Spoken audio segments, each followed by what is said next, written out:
Hi, everybody. Today I want to teach you that once a person has written a nonfiction book, once a person is an author of a nonfiction book, that person's reading of nonfiction is forever changed.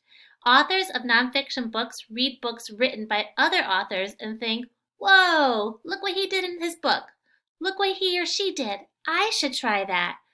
So I know that that's something that's not really new to you. I mean, our first unit of this year, we read the authors of stories that were fiction and thought, I should try that. But here is something that you may not know. Lots of kids study the way the authors write stories and then try to write in just those same ways.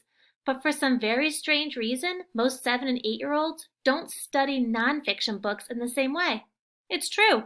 Most 7 and 8-year-olds don't have any nonfiction mentor authors. So the work you are going to do today is really important. Today, I want you to look at your nonfiction books that you are looking at online.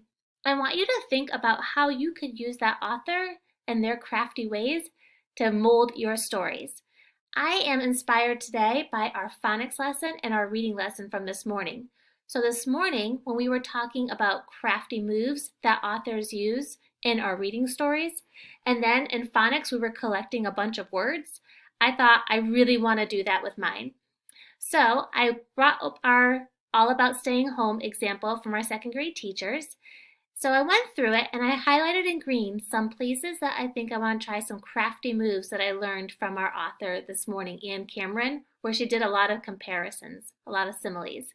So I went to the table of contents and there wasn't really anything I could do in there. So I kept on going.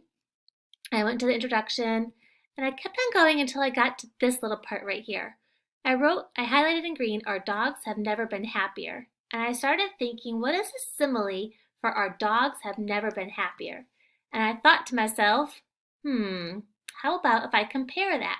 So what I did is I compared it to this. Oops, it's kind of small, but I'll fix the font size later. Our dogs are as happy as birds in the spring. I got inspiration because I looked out the window and I saw a bunch of birds for the first time this spring, a lot of blue jays, and they're so happy. So I changed that. And then to change it back to my original font, I'm going to highlight it again. I'm going to go up here. You can't see that. And I'm going to highlight and make it the same size. I'll fix it later. Next time you see this, you'll see it fixed up. I also went to this slide. When we read, we like to find a cozy spot so we can focus. Well, again, I was impressed with our word collectors, so I thought I'm going to change that to something that has a little bit more of a vocabulary. We learned in phonics today that as word collectors, we collect one word, like cozy, and we can find a whole bunch of words that go along with it that mean the same thing.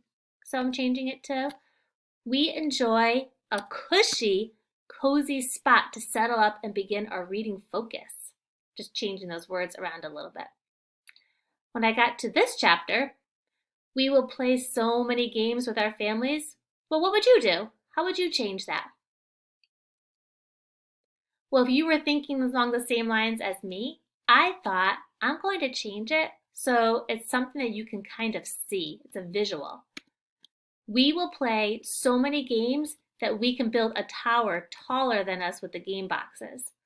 So those were some of my ideas as I went through our All About Staying at Home teacher example.